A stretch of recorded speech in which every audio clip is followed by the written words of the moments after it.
Assalamualaikum warahmatullahi wabarakatuh. Siapa yang tak kenal dengan Ashabul Kahfi? Kisahnya begitu menakjubkan dan tersohor ke penjuru dunia, terutama di kalangan umat Islam. Ashabul Kahfi adalah julukan yang diberikan kepada 7 orang pemuda yang ditidurkan oleh Allah Subhanahu wa Ta'ala dalam gua selama ratusan tahun lamanya. Kisah mereka termaktub dalam Al-Quran, bahkan menempati ruang yang khusus, yakni surat Al-Kahfi. Wa tahsabuhum ayaqladu wa hum ruqud wa nuqallibuhum dhatal yamini wa dhatal shimali wa kalbuhum basitun dhira'ihi bil wasid. Lawit tola'ta alaihim lawallaita minhum firara wa lamulita minhum ru'ba. Dan kamu mengira mereka itu bangun, padahal mereka tidur. Dan kami balik-balikkan mereka ke kanan dan ke kiri, sedang anjing mereka mengunjurkan kedua lengannya di muka pintu gua. Dan jika kamu menyaksikan mereka, tentulah kamu akan berpaling dari mereka dan melarikan diri, dan tentulah hati kamu akan dipenuhi oleh ketakutan terhadap mereka. Quran Surat Al-Kahfi ayat 18. Untuk terus mendukung channel ini agar lebih berkembang, bagi yang belum subscribe, silakan subscribe terlebih dahulu, like dan share untuk saling berbagi informasi seputar Islam. Semoga syiar Islam semakin tersebar ke seluruh penjuru alam. Amin ya Rabbal Alamin. Keterangan dalam Al-Quran itu belakangan terungkap kebenarannya melalui penelitian ilmiah berabad-abad setelahnya. Dilansir dari buku Pintar Sains dalam Al-Quran, pada tahun 1963, seorang arkeolog Yordania yang bernama Rafiq Wafa Ad-Dujani menemukan letak gua yang disebutkan dalam Al-Quran itu, yakni di daerah Ar-Rohib di Yordania. Itulah gua tempat sejumlah pemuda tertidur selama kurang lebih 309 tahun setelah mereka melarikan diri untuk menyelamatkan iman mereka dari ancaman Raja Dicyanus. Di dalam gua itu ditemukan adanya kuburan yang jumlahnya tepat seperti apa yang diceritakan dalam Al-Quran. Di dekat pintu gua ditemukan kerangka rahang atas anjing yang diriwayatkan ikut bersama dan menjaga mereka. Para pemuda gua itu berjumlah 7 orang. Salah satunya adalah pengembala dan yang ke-8 adalah anjing mereka. Anjing itu terkubur di depan pintu gua yang dijaganya, tidak dikubur di kuburan ke-8 yang ada di dalam gua. Lubang gua Ashabul Kahfi tersebut telah diteliti, terutama pada celah masuknya sinar matahari ke dalam gua. Ternyata ditemukan bahwa celah gua di sebelah selatan mengarah ke barat daya. Ketika seseorang berdiri di dalam gua di waktu petang, posisi sinar matahari bergerak ke arah kanan dan menyorot orang yang berdiri serta memberi ruang untuk melihat ke arah pemandangan luar gua. Pada waktu tengah hari, sinar matahari tidak memasuki gua, sedangkan pada waktu matahari terbenam, sinar matahari sedikit dan sesaat memasuki gua. Apa yang ditemukan dan diuraikan oleh para peneliti terhadap gua sama persis dengan detailnya dengan apa yang dijelaskan oleh Al-Quran.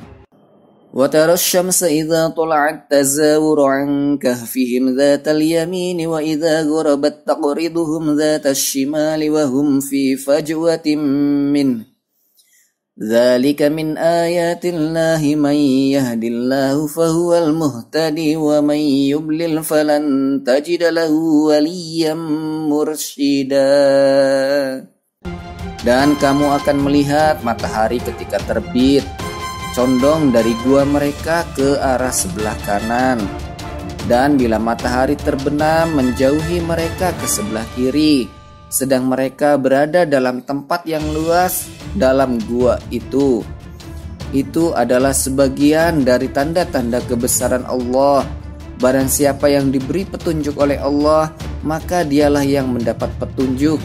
Dan barang siapa yang disesatkannya, maka kamu tidak akan mendapatkan seorang pemimpin pun yang dapat memberi petunjuk kepadanya.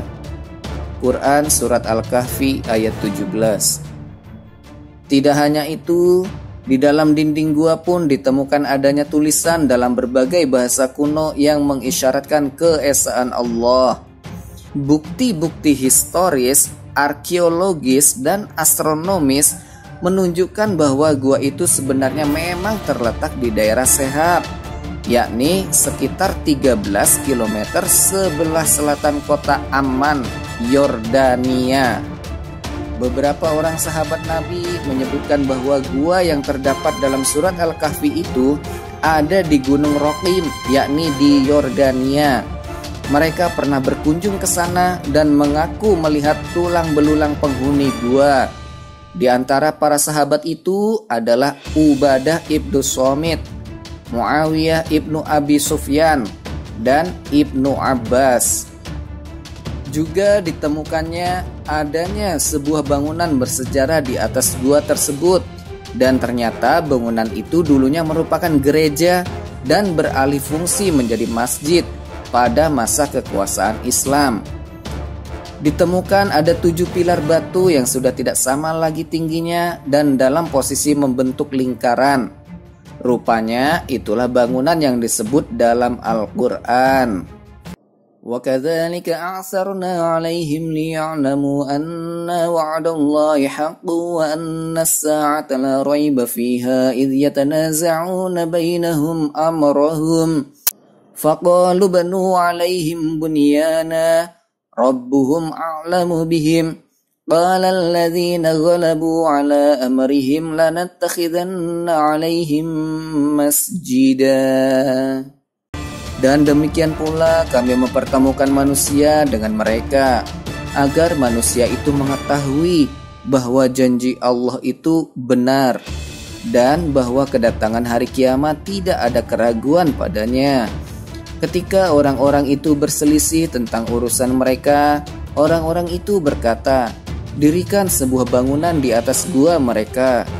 Tuhan mereka lebih mengetahui tentang mereka." Orang-orang yang berkuasa atas urusan mereka berkata, "Sesungguhnya kami akan mendirikan sebuah rumah peribadahan di atasnya." Quran Surat Al-Kahfi ayat 21. Masjid tersebut sudah mengalami beberapa kali kerusakan seperti yang tertulis pada batu di dalamnya. Renovasi pun tercatat dilakukan pada tahun 118 Hijriah, 277 Hijriah, dan 900 Hijriah oleh umat Islam sebagai bentuk perhatian mereka akan nilai sejarah masjid yang disebut di dalam Al-Quran itu. Selain itu, ditemukan pula 8 kuburan yang dibangun di atas batu. 4 di antaranya berada di lorong sebelah kanan pintu masuk gua, dan 4 lainnya ada di lorong sebelah kiri gua. Tepat di persimpangan antara 2 lorong tadi ditemukan kerangka anjing, beberapa keping uang, gelang, cincin, dan bejana berharga. Seorang pakar geologi, Nazim Al-Kailani, mengatakan dalam penelitiannya bahwa tanah gua dan lokasi Gunung Roqim itu sangat berperan penting dalam menjaga keutuhan kondisi tubuh para penghuni gua. Sebab tanah di situ mengandung karbohidrat, kalsium, dan magnesium, serta tumbuhan dan hewan yang jenuh dengan radium. Material itu terdapat dalam unsur logam uranium yang berkilau dan menghasilkan sinar alfa, beta, dan gamma. Jenis-jenis sinar itulah yang mampu mensterilkan dan menjaga kualitas kondisi daging dan tumbuhan dari kebusukan. Al-Kailani meyakini bahwa material tanah itulah yang membantu menjaga kondisi jasad para pemuda dari kerusakan selama kurang lebih 3 abad. Subhanallah. Ajaibnya, kisah Ashabul Kahfi ini disampaikan Al-Quran dengan tepat dan secara detail. Padahal kisah tersebut terjadi 5 abad sebelum ayat Al-Quran yang pertama diturunkan. Kisah ini bahkan disampaikan oleh Rasulullah SAW yang baru lahir 5 abad setelah kejadian. Kisah ini pun sudah diyakini kebenarannya oleh umat Islam bahkan jauh sebelum ilmu pengetahuan modern mengungkapkan faktanya. Wallahu a'lamu bissawab. Bila mana ada baiknya, itu semata-mata datangnya hanya dari Allah Subhanahu wa ta'ala. Dan bila mana ada kekhilafan, mohon dimaafkan. Terima kasih.